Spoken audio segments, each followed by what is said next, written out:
terlebih dahulu, Assalamualaikum warahmatullahi wabarakatuh. Waalaikumsalam warahmatullahi wabarakatuh. Baik, mohon maaf kalau misalnya kami terlambat untuk menjamu gitu ya, karena biasanya kalau hari Jumat memang banyak sekali agenda Bapak Ibu gitu. Tapi yang jelas kami terima kasih banyak atas kunjungan dari Bapak Ibu guru kimia ini ya, benar ya, se-Kabupaten Sumeneb. Jauh sekali ya ke sini ya. Oke, dan mohon izin juga saya memperkenalkan diri. Perkenalkan, nama saya Vesta Rosa. Saya di sini selaku humas dari P3GI dan perwakilan dari Kepala Pusat Penelitian Perkebunan Gula Indonesia. Mohon maaf karena beliau untuk pagi hari ini tidak bisa ikut bersama kita semua di sini karena beliau ada agenda di Bali. Dari perkebunan gula. Salawat serta salam semoga tercurahkan kepada Tuhan kita Muhammad Sallallahu Alaihi Wasallam. Ibu Vesta yang saya hormati, terima kasih yang pertama kami ucapkan dari rekan guru kimia Kabupaten Sumeneb yang telah diizinkan untuk bermain-main ke sini. Nah, DP ini kebetulan menangankan ini masing-masing apa ini sampel ini adalah untuk pemurnya di pabrik gula. Dan di pabrik gula itu ada empat proses. Kapur torbar itu dibuat susu kapur untuk menaikkan pH 10,2. Terus setelah 10,2 nanti diturunkan lagi pakai sulfit ini. Sulfitnya yang diambil ya, bukan yang kulitnya, yang gasnya yang diambil.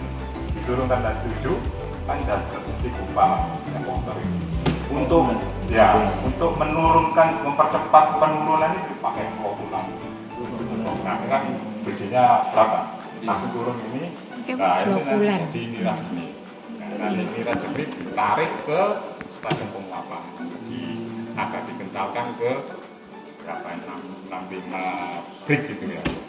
Nah, setelah di 65 ditarik ke pengkristalan. 65 brik itu satunya? Satunya brik. Nanti ditarik ke stasiun pengkristalan di evaporator. Di evaporator dikasih bibitan, namanya bibitan fondan atau FCS. Jadi sebenarnya bibitan fondan itu sudah jadi gula, tapi masih halus. Nah, di evaporator nanti seperti melapisi itu aja, gulanya sudah jadi kristal, dilapis akhirnya jadi bukan proses rekristalisasi. Ya di pengkristalan itu sebenarnya Pak, kalau tidak ada bibit fondan ini sudah timbangan lama. Ya, ini bagian kalau ini timbangan kayak ada yang ketujuh, ada itu yang timbangan nasi yang untuk emas itu ya. Iya. Itu kita seperti oven ini karena kalau kita nggak berhati-hati mengerjakannya bisa mungkin di sini kan itu akhirnya karena teknisi kami sempat trauma akhirnya kami proses ya ini alat perangkapnya ya. Nah ini seperti ini lah. Nah ini misalnya ini kan sampel contoh. Nah nanti dikasih apa itu kawat ditempelkan ini ya, ditempelkan, ditaruh di sini. Untuk sumber pemanasnya Pak ya? Ya, enggak, sebelum ditaruh di sini Bu ya. Nanti ini dikasih tekanan oksigen. Berapa Pak? Ditaruh di ini misalnya ini sudah ada kawatnya ya, ditaruh di sini, diputar. Nah, ini dikasih oksigen dengan tekanan 20. Dengan ya. Kalau seingat saya itu loh Pak ya, karena saya lupa biasanya. Saya ingat pengamat itu.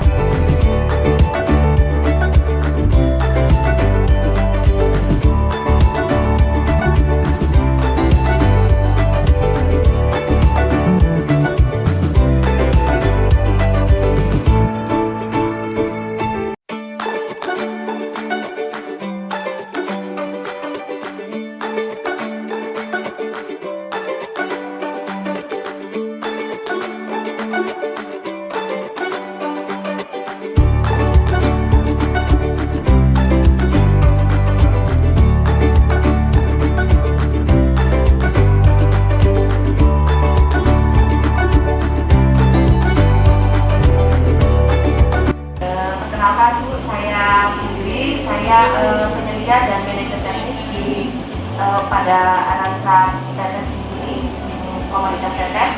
Sebelumnya kami jelaskan lab jasa P3GI ini ada 2 laboratorium. Yang pertama itu laboratorium validasi, yang kedua laboratorium pengujian. Nah, lab keduanya ini sudah terakreditasi oleh kami. Nah, untuk lab pengujian sendiri ada 4 lab, yaitu lab air dan lingkungan, kemudian lab gula tetes, lab bahan pembantu, dan lab tanah, pupuk, dan jaringan tanaman. Di sini ini lab gula dan tetes. Jadi kita Jadi warnanya agak hitam. ya, Tetes itu yang dipakai untuk ya betul tuh. Di Pramugura, kemudian dibuat bisa untuk cuci, kemudian untuk makan ternak, juga Ya. bisa Pupuk. pupuk dan iya. Tapi saya kurang tahu jenisnya seperti apa ya.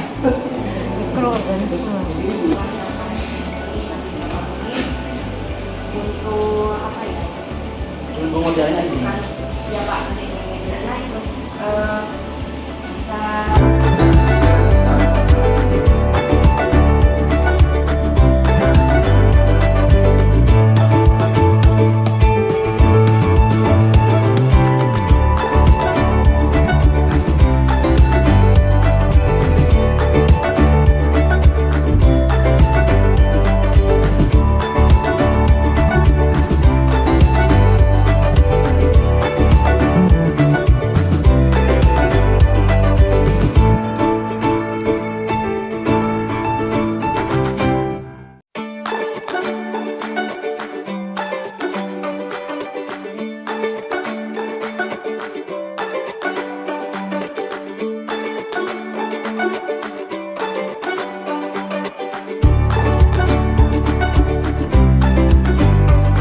Menggunakan KMN 4. Nah, untuk HVG sendiri biasanya kita gunakan untuk mengukur sampel logam dengan karakteristik dia yang mudah muat. Untuk logam-logam lain biasanya kita gunakan yang main unitnya ini, flame-nya. Ini blowernya. Jadi kita untuk ini kan ada gasnya, nanti uapnya kebakaran baunya, jadi kita sedot ke atas itu. Di dalam juga ada HPLC, cuman HPLC kita sudah rusak sih, sudah lama off.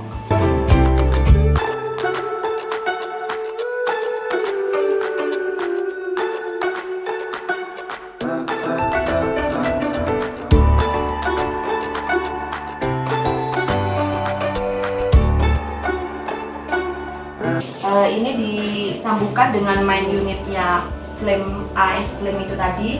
Jadi ini untuk mengukur konsentrasi dari logam merkuri, khusus untuk merkuri saja ini. Jadi penampungnya nanti di sini di KMN 4 dia terserap di situ. Karena kan merkuri kan juga berbahaya, dia penanganannya juga khusus sesuai prosedur. Break mini. Kemudian diproses ini untuk penggilingannya.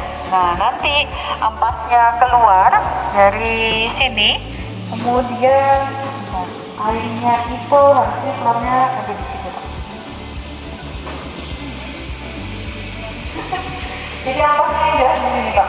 Nah, nanti dia ada di samping. Nanti untuk air mineralnya. Gampangnya sebenarnya ini untuk sederhananya. Jadi dijilid, proses jilid kemudian seperti ini. Nah, untuk alur konsentrasinya kalau ini mendapatkan mineral, nah motornya ya, itu akan masuk ke dalam paralel komponennya.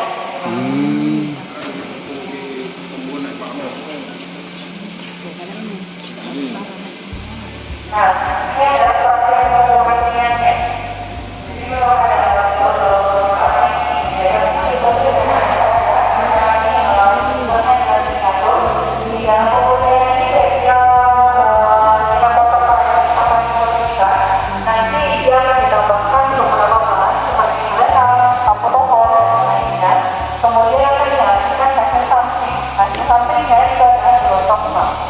Gelombang itu biasanya bisa digunakan untuk pupuk gitu, untuk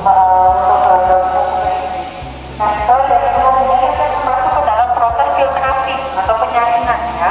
Dari penyaringan ini lalu nanti untuk penyaringan ada komponen yang masih larut di dalam mineral encer gitu. Kan dari mineral kental, mineral kotor itu nanti akan dihasilkan mineral encer seperti itu. Dari mineral encer nanti dia akan masuk ke dalam stasiun stasiun evaporasi.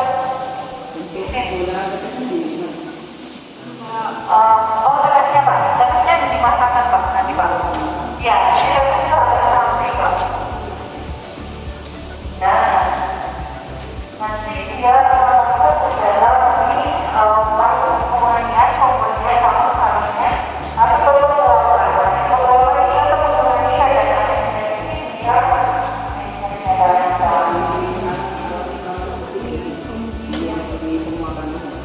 Alat utamanya itu sebenarnya semuanya ya alat utama Pak, cuma beda stasiun saja.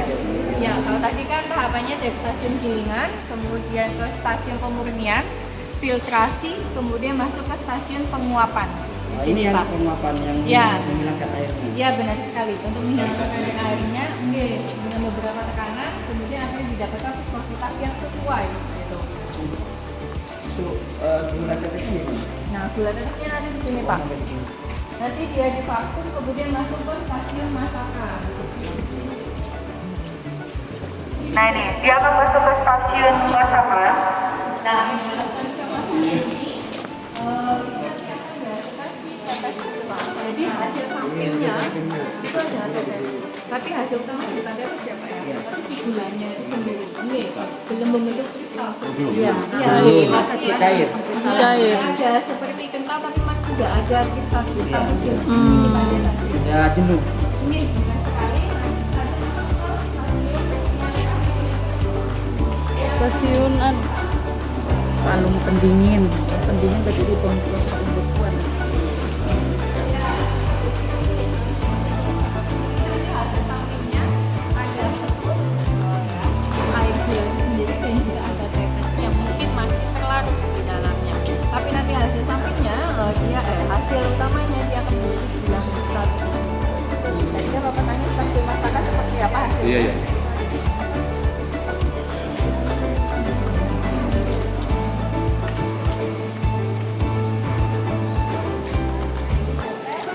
Dan ini untuk di stasiun masakan.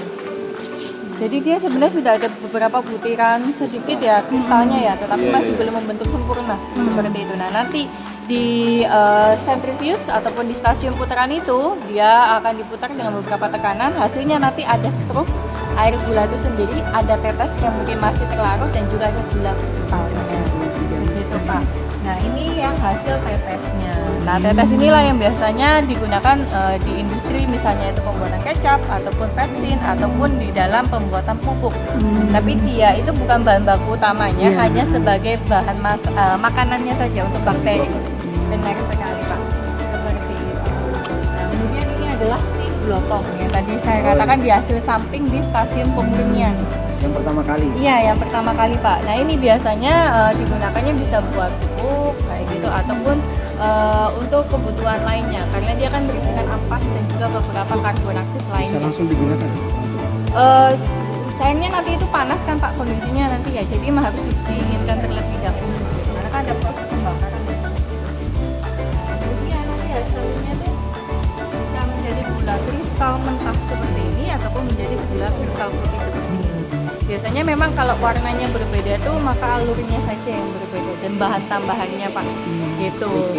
Nggih, benar sekali kalau bleaching ya. Tapi sebenarnya kalau untuk biasanya banyak sekali pertanyaannya aman yang mana? Yang coklat atau yang putih ya? Sebenarnya tergantung dari kebutuhan gitu. Dalam artian itu semuanya tuh aman asalkan masuk ke dalam tubuh sesuai dengan porsinya Pak. Gitu. Biasanya kalau untuk orang dewasa, untuk wanita itu adalah 6 sendok per hari Bapak Ibu untuk gula konsumsinya. Tapi kalau untuk pria itu biasanya 9 sendok per hari. Seperti itu. Sendok makan Pak. Ini baru nanam Pak, ada beberapa sudah proses tebang oleh kami untuk ada yang digiling, ada yang dia menjadi benih seperti itu.